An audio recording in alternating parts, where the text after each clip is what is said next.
त्यांनी जे टीव्हीवर पाहिलं त्याच्या व्हिडिओ क्लिप पाठवल्या, मी प्रवासामध्ये त्या पाहिल्या आणि मी माझ्या निवासस्थानी पोहोचल्यावरती रिपीटेडली जेव्हा वाहिन्यांवरती ते दाखवलं जात होतं तेव्हा सुद्धा मी ते पाहिलं।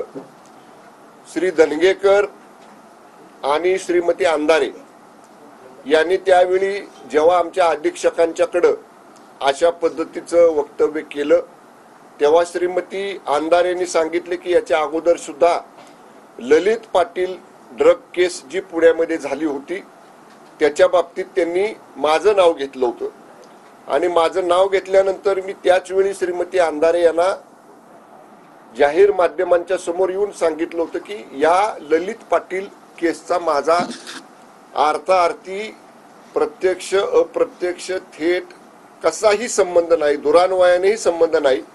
त्यामुळे श्रीमती अंधारेंनी त्यांचं वक्तव्य मागे घ्यावं, अन्यथा कायदेशीर कारवाईला सामोरं जावं। श्रीमती अंधारेंनी ते वक्तव्य मागे घेतलं नाही आणि डिफॉमेशन सूट लीगल केस दावा हा मी पाटणच्या न्यायालयामध्ये दाखल केलेला आहे। त्याच्यावरती तारखा पडलेल्या आहेत। मध्यंतरी 2 महिने मी लोकसभा निवडणुकीच्या प्रचारात असल्यामुळे मला कोर्टाला विनंती करावी लागली की निवडणुका झाल्यानंतरची तारीख मला द्या। मी माहिती घेतली, आता 10 तारखेपर्यंत माननीय न्यायालयाला सुट्टी आहे।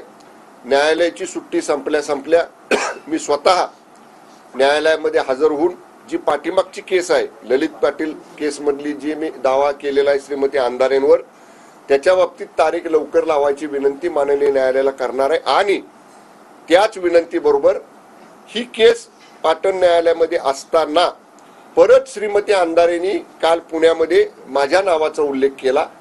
त्यामुळं एक अवमानकारक याचिका प्रलंबित असताना तसाच परत उल्लेख करून श्रीमती अंधारेंनी एक प्रकारे न्यायालयीन प्रक्रियेला सुद्धा आपण जुमानत नाही हे दाखवून दिलेलं आहे। ही एक बाजू। आणि काल जो